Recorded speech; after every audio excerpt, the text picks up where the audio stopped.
we're going to start with Chris Stock from Inside the U. Chris, go ahead for Coach Feeley. Yeah, Coach, just curious about your overall assessment of this year, maybe the biggest improvements with the strength and conditioning program that you've noticed and that you've seen. Adaptability. It really is. You find out who's really in love with football when nothing gets in their way of training to get their job done. It's really been a cool thing, and I think it's reflective on how hard the guys are playing and how well they're getting along together. I mean, whatever situation they've been given, either they have to work out at home or they're here, they find a way to hang together, and it's really awesome. They get their job done. Coach, we've got Dave Hyde from the Sun Sentinel. Dave, go ahead for Coach Feeley.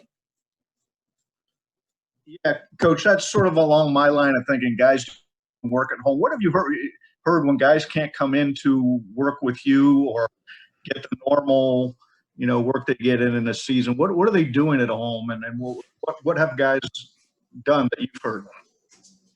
Well, what you got to figure out is who can do what. Are they completely shut down? Can they work out? Can they not work out? You've got to get clearance through our medical staff first and foremost. And once we figure out what they can do, as long as they can stay in some general shape while they're home, it's almost like they're general when they are home, and then they'll get specific once they come back into our walls. That's the best that we can possibly ask. And how, compared to a normal year, is everybody in great shape? Or I'm sure every team is in somewhat the similar situation, but is the shape comparable to a normal year? I would say so. Yeah. I mean, our team speeds have been excellent, and the effort, which is intangible, is pretty high from our point of view. But with our GPS tracking system, we haven't skipped a beat. Great, thank you. Coach, we've got David Lake from 24/7. David, go ahead. Yeah, Coach, you play a big role in helping Coach Diaz set the culture for the program as a strength coach. And I was just wondering if we could get your sense, how things are better this season compared to last year. Obviously, winning helps in that regard. But, behind the scenes, what are you seeing in terms of the culture improving at Miami compared to last year? I think it boils down to one word, and it comes from Coach Diaz on a daily basis, is connection. The more our guys are connected to each other, the harder they're going to work for each other, the more they're going to want to be around each other. And even if they're not around each other for some weird reason this year, they find ways to communicate with each other, just how you and I are right now. But connection's the word. It really is. Who would you highlight as some of the guys that you've seen, in workouts or strength and conditioning stuff that help set the culture? Who would you highlight as the players on the team this year doing that? Oh, I would say without a doubt, it would be De'Ara King. It would be Corey Gaynor. It would be Jalen Phillips. It would be Zach McLeod. It would be Louis Headley and Clay James. I mean, Cam Harris has done a phenomenal job with his group. We've got guys that they're not taking a back seat to the situation. So whatever they're presented with, they will rally the troops. And they're so inspirational. Once you're around them, those kind of guys, when they're reinforcing the message from the head football coach, they're not just drinking the Kool-Aid. They're making it, and they're awesome to be around. They really are. Coach, we're going to go to Susan Miller-Degnan at the Miami Herald. Susan, go ahead. Hey, David, how are you? Great. How are you? I'm good. So how strange has this season been for you? How has your job changed? How much more difficult and why? And what's been the biggest challenge?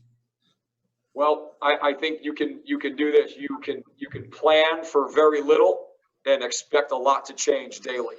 And I think the adaptability of our players has been tremendous. And every day, we're all following leadership. So every day, if something has to change, Coach Diaz lets us know, hey, we've got this. So this is our plan of action. And you have to be a master at your craft in order to be in situations like this, I think, because there are so many tricks thrown at you all the years that you've been doing, your job. And this is the year where you could get any trick thrown at you at any time of any day, maybe multiple times a day. And you've got to be able to just think on your feet and problem solve pretty quick. So we've all been doing that. It's been pretty calm, cool, and collected in the office as far as, what's our plan once we have our situation. And I think it's been great. I think it's a great challenge. I think it's been a lot of fun. And David, how do you ensure when they're lifting, and following the so-called protocols and social distancing? Are you there? How do you know they're not getting too close? What's your job in that? There are certain landmarks in the weight room that once they're lifting or once they're taking a break that they can be around, and they've got to keep their mask on when they're training. So those guidelines are set in place for a reason, and we're not bigger than that. So we need to adhere to the law and just be good citizens and abide by that and just keep everybody safe, because if we don't keep our players safe, which is Coach Diaz's #1 priority, we don't have a program. Coach, we've got David Feeley from the Sun Sentinel. David, go ahead. Hey, Coach, to your point on adaptability, who are some of the guys over the last 2 weeks, which I know had to be difficult with guys that had to stay away and maybe socially distanced workouts, that have really kind of taken this opportunity to improve their bodies? And also maybe some of the young guys, could you note some young guys that have transformed their bodies the most this season? It's a really long list. I would do a disservice if I started rattling off names. Again, it's once those guys, once they go away, or once we're on a break, or the few times that it's happened this year, and it's they all find a way to come back together. When Will Mallory comes back and he's a solid 245, and Brevin's 245 to 250, that's pretty good for us. It's a big man's game, and those guys, they did a tremendous job. And that's just to name two out of many. But those young guys, they're on their way, weight gain wise and lifting wise, to developing into something pretty good. They've improved tremendously since the first day they stepped on campus. Coach, we've got time for just a couple more. We're going to go to David Wilson at the Miami Herald. David, go ahead.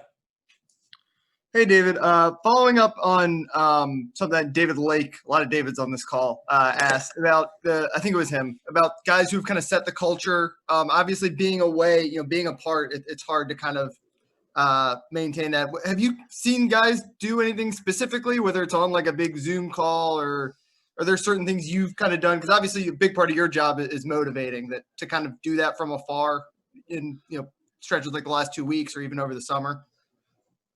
Well, I'll say this: you pick out the leaders of each position group, and you want to kind of start there. Hey, how are you doing? How's your family? How's the situation going? Because I mean, if you don't show them how much you care about them personally, they're really not.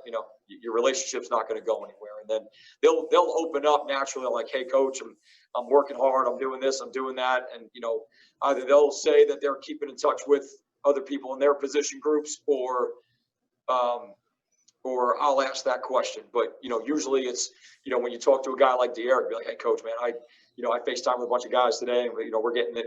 They're getting this in, they're getting that in. And, our guys are working, coach. Don't worry about it. And Mike Harley's a big part of that conversation as well. And one other quick follow-up. You might have told this story before, but obviously you and Manny very quickly crossed paths at Temple, and kind of talking about how you and Manny kind of set the culture together. Do you just remember that first meeting, and I don't know what kind of drew you to him immediately? It was the job interview, and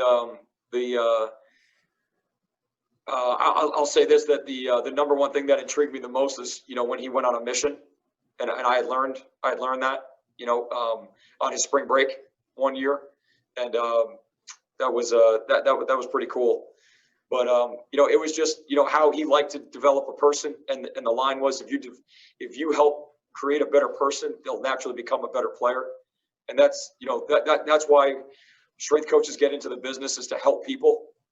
And usually someone had impacted their lives in that kind of fashion, and it certainly happened to me, and that was music to my ears. And ever since then, I've been extremely fortunate to work for him. Coach, last one for you. We're going to go back to Chris Stock at InsideTheU. Chris, go ahead for Coach Feeley.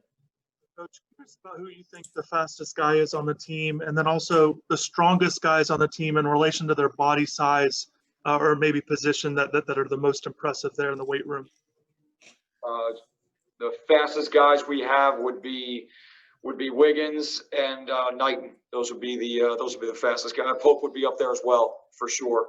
But as far as, for their size, it would be Cam Harris. It would be Don Chaney. And it would be, oh gosh, I'm drawing a blank on my third one. I had a ringer too, man. It was really good. Oh gosh. Al Blades, excuse me. Yep, it was Al Blades.